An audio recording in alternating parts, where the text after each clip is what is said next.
a deux types de haine sur cette planète aujourd'hui. Il y a la haine pathologique, et il y a la haine raisonnée. La haine pathologique, c'est le terrorisme, c'est Al-Qaïda, c'est les salafistes, etc., qui relèvent du crime organisé, quelle que soit la justification, entre guillemets, religieuse, ethnologique, anthropologique, etc., qu'on utilise, un type ou une femme qui jette des bombes dans un bus scolaire est un criminel.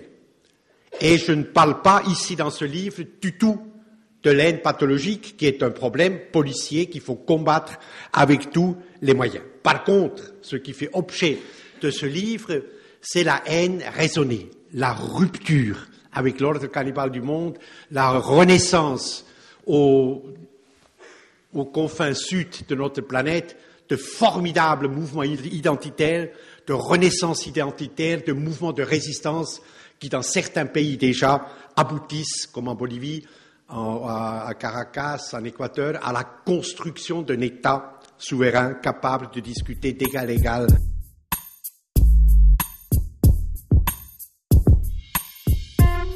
La haine de l'Occident, la haine raisonnée de l'Occident contre cette violence structurelle et qui est en œuvre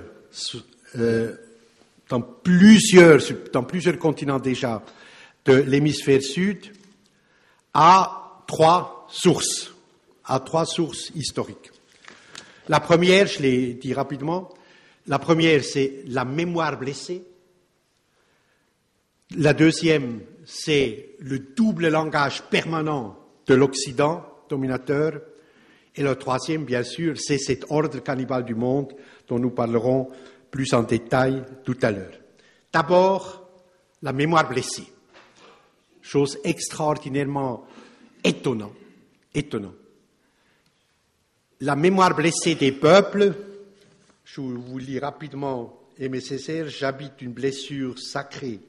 J'habite des ancêtres imaginaires, j'habite un vouloir obscur, j'habite un long silence, j'habite une soif irrémédiable, j'habite un voyage de 1000 ans, j'habite une guerre de 300 ans, etc. J'habite une blessure sacrée, la blessure de l'esclavage, la blessure de l'oppression, du meurtre, du massacre colonial. Ces deux contenus forment la mémoire blessée, qui devient tout à coup aujourd'hui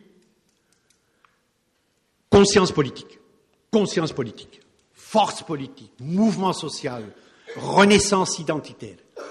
Sarkozy fait sa première visite en Algérie en décembre 2007,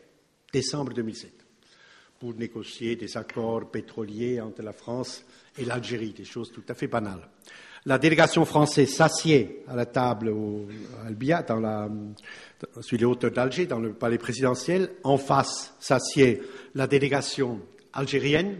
Et avant que ne commencent les négociations, Bouteflika se lève et dit « D'abord, je veux des excuses pour Sétif ». Sétif, c'est cette ville du Constantinois où, le 8 mai 1945, la Légion étrangère a massacré 42 000 personnes, hommes, femmes et enfants, qui manifestaient pacifiquement pour que De Gaulle tienne ses promesses d'autonomie, etc. Je veux des excuses pour Sétif. J'ai pris la documentation française, le procès-verbal.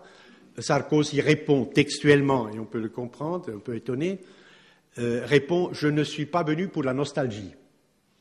Réplique de Bouteflika, la mémoire avant les affaires. Et il n'y a pas eu de négociation.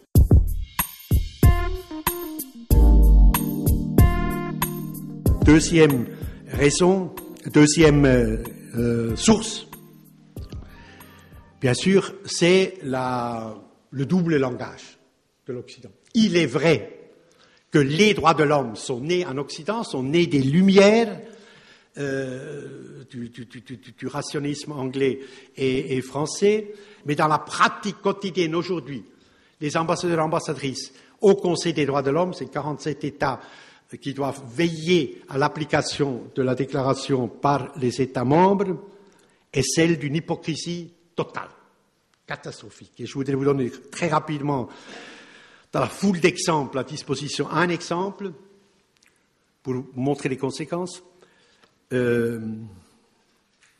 Fin décembre jusqu'au 20 janvier 2009, fin décembre 2008 jusqu'à 20 janvier 2009, l'armée, la marine et l'aviation israélienne ont massacré les habitants du ghetto de Gaza. 1,5 million d'habitants sur 349 km². Bon, massacre effroyable. Effroyable. 1400 morts, plus de 6000 amputés, mutilés, etc. Beaucoup d'enfants, beaucoup de femmes. Le 12 janvier, à la demande des pays du Sud, une session extraordinaire de la Commission des droits, du Conseil des droits de l'homme qui exige l'arrêt immédiat des massacres israéliens et dénonce aussi l'envoi de missiles, etc., à Hamas sur le sud d'Israël.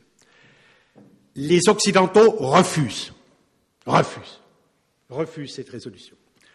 2 mois après, c'est les Occidentaux qui demandent, à juste titre aussi, une session spéciale sur les massacres du Darfour, où un dictateur islamiste, Omar Béchir, effroyable depuis 3 ans et demi, massacre 3 peuples africains, les Massalites, les Tsagwa et les Four, dans l'ouest du Soudan, qui est plus grande que la France, centaines de milliers de morts, demande des corridors humanitaires, demande l'envoi de 22 000 casques bleus, etc. Et cette fois-ci, c'est les peuples du Sud, asiatiques, latino-américains et africains, qui refusent. Et qui disent, si les Occidentaux trouvent normal qu'on brûle, que les Israéliens brûlent des enfants palestiniens, nous, on refuse la présence sur le sol africain de casques bleus, d'une nouvelle intervention néocoloniale, etc. Alors que, moi je connais vraiment un certain nombre d'ambassadeurs il y a des imbéciles, mais des types magnifiques, magnifiques, je ne veux pas les nommer ici, qui sont parfaitement la criminalité de la guerre du Darfour, qui savent quel truand, quel bandit est Omar Béchir, qui savent l'horreur que c'est le Darfour, mais la haine de l'Occident, la haine du double langage occidental était plus fort, et donc la résolution n'a pas passé. Résultat, le martyre du peuple palestinien continue et les massacres, le génocide au Darfour continue aussi.